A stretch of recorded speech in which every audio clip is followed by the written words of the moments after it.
Would you ever give up your Malaysian citizenship? No? Well, for the last 10 years, almost 100,000 Malaysians did just to become Singaporeans. That's nearly 90% of Putrajaya's entire population. Now, over the last 50 years and all over the world, Malaysia has lost around 1.86 million citizens, among which are engineers, doctors and financiers, accumulating an estimated 1.3 trillion ringgit loss in human capital. No, this is not an ordinary migration. This is brain drain. This video is sponsored by Wise, but more about them later. You see, brain drain is a common issue faced by many developing countries. Malaysia is no exception, and this happens when people move abroad to developed nations for a better quality of life, which often means better job opportunities, more stable governance, or access to better technology, infrastructure, and healthcare. However, for Malaysians, this rate of brain drain is bleeding at 5.5%, meaning 5.5% of Malaysians that have tertiary education are leaving the country. And that's not just above average, it's nearly 70% worse than a global norm of 3.3%. And for us, this trend is worrying. As a country working towards becoming a high-income nation, we rely heavily on skilled human capital to drive growth, innovation and development, such as building competitive industries like semiconductors and green tech, attracting foreign investment and so on. But instead, many of these skilled professionals are choosing to leave. In fact, an estimated 74% of Malaysians who leave for Singapore to work fall into the skilled and semi-skilled categories. And these are individuals working in critical industries like technology, healthcare and engineering, the very sectors that are essential for Malaysia's future. So when they leave, we lose more than just numbers. We also lose experience, innovation and the ability to compete globally. Think about specialized jobs that require highly skilled workers like medical professionals, data center engineers, or even the CEO of Grab, Anthony Tan, and also CEO of Intel, Tan Lip Bu. These don't come by a lot, and now their expertise is used to build other nations instead. I mean, this is not only slowing our development, but also putting us at risk of falling further behind. And the impact doesn't just stop there. When our best talents leave, they no longer contribute to our economy. They stop paying taxes here, plus they are spending their income elsewhere, and this has resulted in an estimated loss of 4.4 billion ringgit of Malaysia's 2024 federal revenue, a sum large enough to fund around 26 new hospitals. Now, before we continue, let's pause on this whole brain drain issue. Whether you are one of the millions of Malaysians working overseas or you have family or friends abroad, money is constantly crossing borders. And when it comes to moving money internationally, traditional banks love to take a big cut with hidden FX markups. And that's where Wise comes in, the sponsor of this video. Wise makes managing your money across countries cheap, fast and transparent. You can hold and send over 40 currencies and spend abroad in more than 160 countries with the Wise debit card.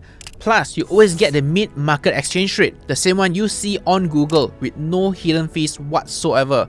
Think about it, Malaysians abroad sent back 25 billion ringgit in remittances last year. Imagine how much more could have reached families if everyone used a service like Wise instead of paying unnecessary bank charges. So, whether you are working in Singapore, studying in Australia, or freelancing for US clients, Wise helps you keep more of your hard-earned money. Sign up using my link down in the description box down below and get a fee-free transfer of up to 2,500 ringgit. Now, you see, all of these don't happen overnight. It's a combination of many factors over many years. First, and the most obvious reason, money.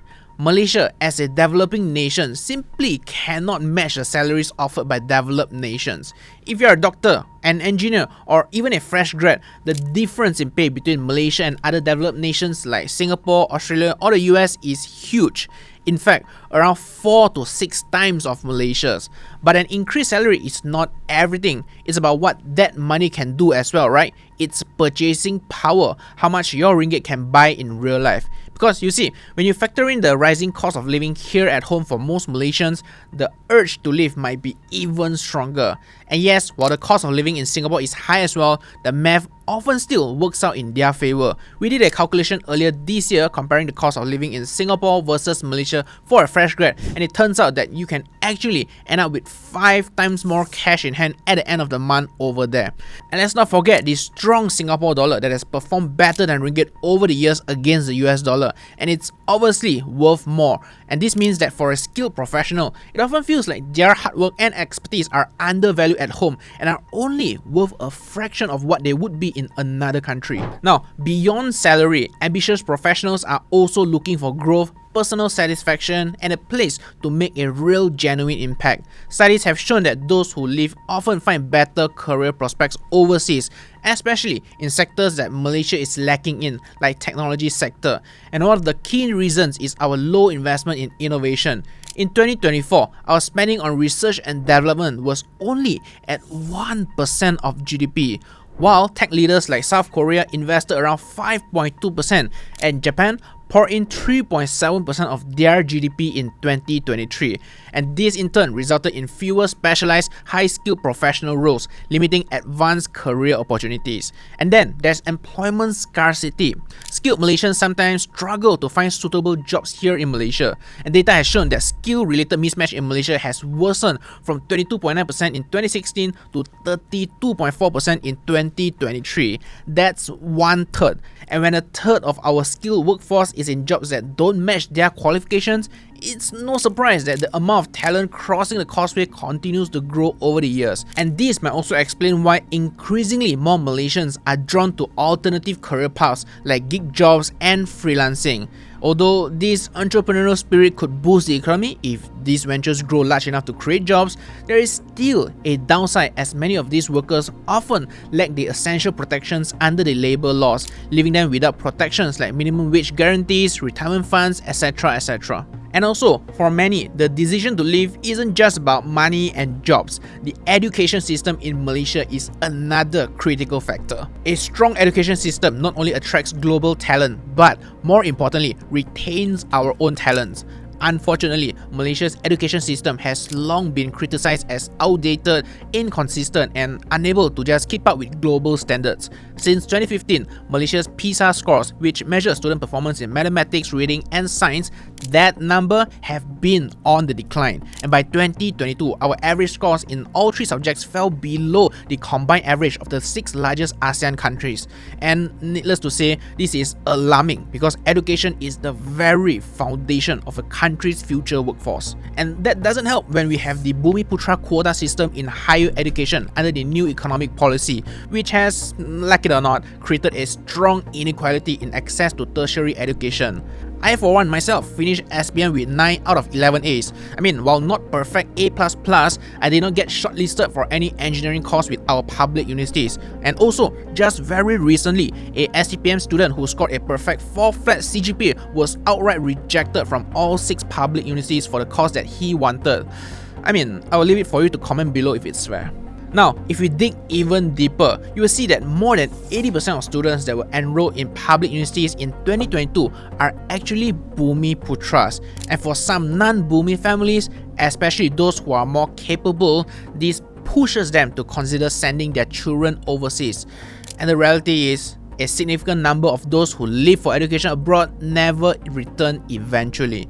The grass is always greener on the other side, eh? And like it or not, politics also plays a role here. We use taxation, for example. Singapore's average corporate tax rate sits at just 17%, while Malaysia's sits at 24%. It's pretty clear which one looks more attractive. And if you are curious about a deeper, detailed breakdown of Singapore versus Malaysia tax system, I've covered that in another video, so be sure to check it out if you haven't already. Links up over here. Oh, and did I forget, Singapore also offers generous family incentives like baby bonuses of up to 11,000 Sing dollar, which is around 36,000 ringgit for a couple's first and second child. Malaysia, we only offer a tax relief of 2,000 ringgit per year and up to 8,000 ringgit only if the child is in higher education. That's a night and day difference over there. So it's pretty clear that brain drain is undeniably damaging when our best talents leave. But at the same time, there are also some benefits that come with it. For one, when Malaysians work overseas, many of them still send money back home. In fact, as of 2024, remittances from Malaysians abroad reached over 25 billion ringgit, which is equivalent to 1.3% of our 2024 GDP. And this additional inflow of money can help to boost education, improve healthcare, and even help fund small businesses, all of which stimulate stimulate the domestic economy. However, here's the catch. Malaysia is also increasingly reliant on foreign workers, which most of them are unfortunately in low-skilled jobs like factory workers, cleaners, or just general laborers.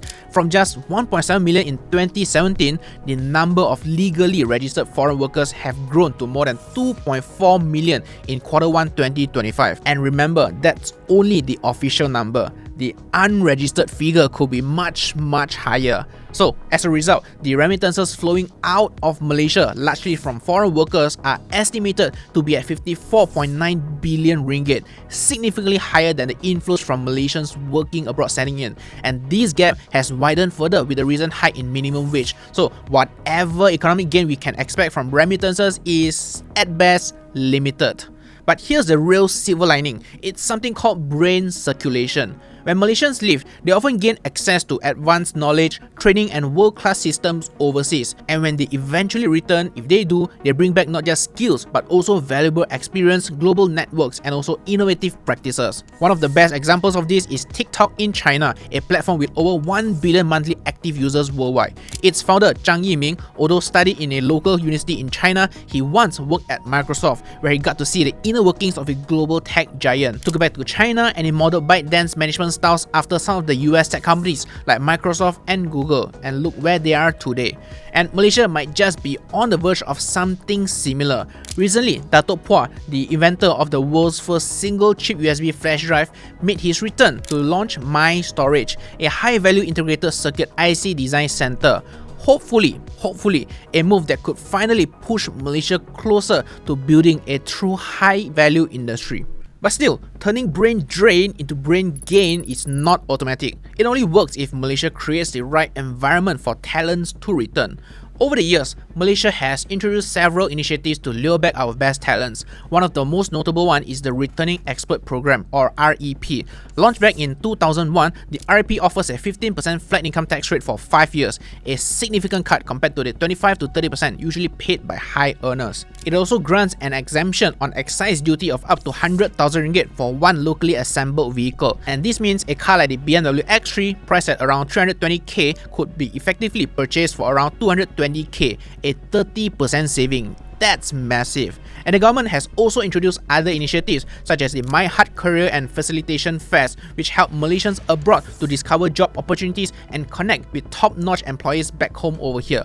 But then, the amount is still small compared to the size of talent that has left the country, and these programs have yet to address the deeper concerns: limited career progression, comparatively lower wages, and all the broader issues as I've mentioned earlier. So the focus therefore cannot be only on return incentives. The larger task is to build an environment where Malaysians never feel compelled to leave in the first place. As the saying goes, prevention is better than cure, right? So firstly, we must address the fundamentals: wages and job creation. For years, wage growth in Malaysia has not kept pace with productivity. Since 2019, productivity rose 5.3%, while real wage growth per worker actually declined by 1.9%.